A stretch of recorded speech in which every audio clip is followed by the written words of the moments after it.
Hello, it is Dr. Wood again, and today we're looking at bias. So, it's important to understand different forms of bias in research. Also note that this is not the same thing as error. Typically, error refers to the natural variability in the data. You'll find terms of natural error being used pretty frequently. Does not mean you cannot have an error in the research. You could screw up and drop a vial of something, and that would be an error, but it's not really the error that they talk about in terms of statistics.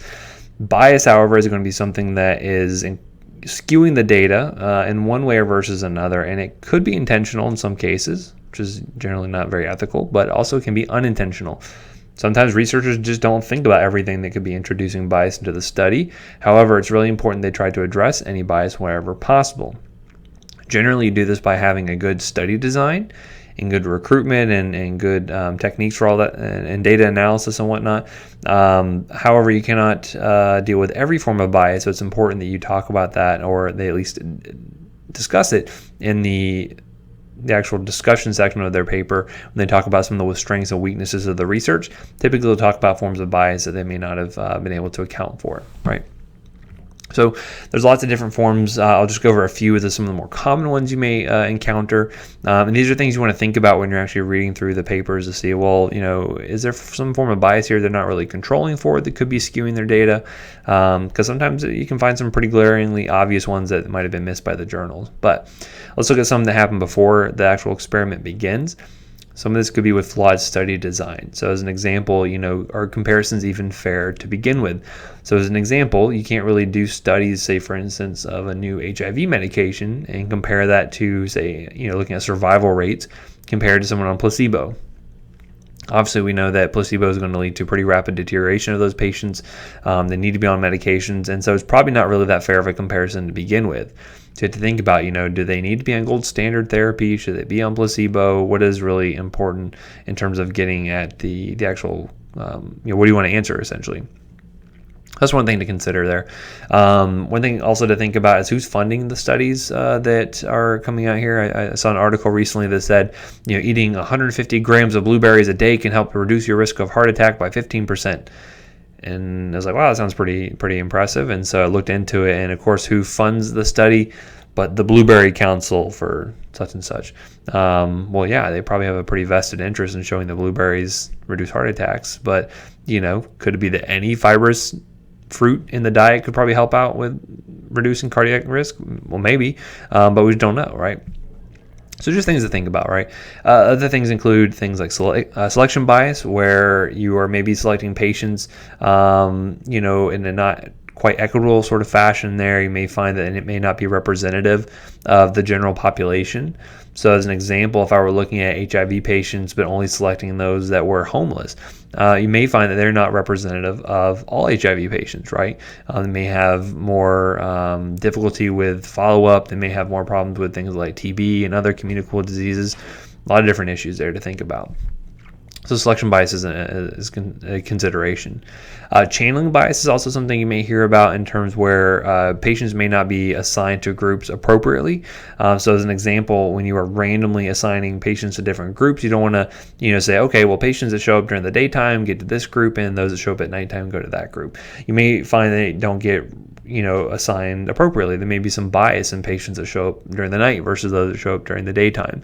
So things need to be truly random. That helps to mitigate some of that bias there and make sure that patients get, randomized equitably, meaning that not more women or men get in one group versus another, or children versus adults, things like that. It should be pretty even when they're actually putting people into various groups. Frequently in the studies, you'll find that they will do baseline demographic comparisons just to show that there are no kind of glaringly obvious differences between the groups at the beginning of the experiment. During an experiment, it's important to look at things like interview bias, where the actual researchers may be more likely to skew results one way or another if they know which group a patient is in. So as an example, we can do things like blinding in order to prevent research from having any undue bias on the results. So as an example, if I'm doing a study on, say, neuromuscular function in patients receiving a new medication versus placebo, I might be more favorable in rating the patients who receive the active drug than I would if I knew that they were getting placebo. So blinding that, where I don't know what the patient got, helps to limit some of that bias there. Recall bias is really important for things like survey studies, where you may find that people forget things over time, or they may downplay certain features of the questions you may be asking them. For instance, you may say, hey, have you been ill in the past 6 months? And they may think, well, I kind of had a cold, but it really wasn't that bad. I was not ill in the past 6 months. Things like that can skew the data and maybe start to miss points. Other things include things like measurement bias. Are you actually measuring things appropriately? As an example, if you have, say, nurses who are measuring patients' height in a study, are you making sure that every nurse who is involved is making sure patients take off their shoes? That can be important, because if one nurse is letting patients keep their shoes on, then you may find that skews your results, obviously, into them being taller. And then finally, you have things like misclassification bias, where people may be misclassified. You see this a lot, especially in case reviews, where they're actually going through patient cases and looking for details and categorizing patients. If you have multiple people who are evaluating a chart, you may find that one person may classify this type of chart one way, another person may do it a completely different way, and that skews your data. And so there are a test you can actually run to make sure that there is inter-operator consistency, to make sure everyone's measuring the same things the same way. Okay. And then finally, after the experiment, it's important that researchers deal with confounders, or things that may be unduly influencing the study. Ideally, you'd like to do that with study design beforehand, but you may not be able to do that in all cases. You may not be able to even think of all confounders may be affecting your results. You can try to account for these things with statistics. So when you say things like, hey, we controlled for age, or we controlled for sex, we controlled for comorbidities, that's what they're doing, is they're trying to take out the influence of confounders to see if the results are still showing any real differences or not. And then finally, there's publication bias, right? So oftentimes, if you run a big research study and you find there's no good results, you find there's no statistically significant differences, what you did made no difference whatsoever, you may get discouraged and say, well, there's no point in publishing it. Or research, or your journals may not want to publish it because it didn't really show anything new. That's publication bias, right? Negative results are just as important as positive results, because that informs us to say, okay, well, we know what works. We also want to know what doesn't work in a lot of cases there.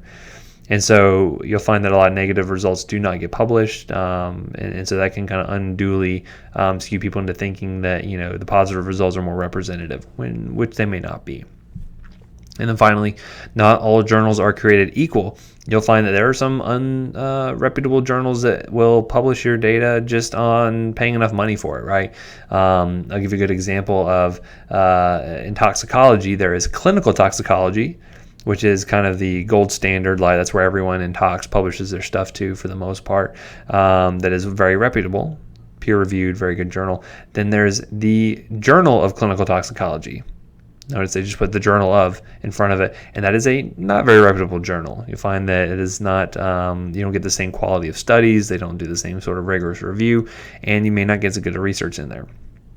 Which is why it's important to make sure you're looking at journals where you're pulling data from, to make sure that they're actually reputable journals. They're not just some random small journal where people are paying enough money and they get published, basically. You like good reputable things like JAMA, New England Journal of Medicine, etc. Okay. So those are major forms of bias, things to think about when you're reading these articles, to see, hey, are these results actually true? Are they being influenced by anything? These are things you want to consider when trying to take stock and seeing how much confidence you can put in the results of those studies there. As always, if you have any questions, let me know, and I'll talk to you next time. Thanks a lot. Bye.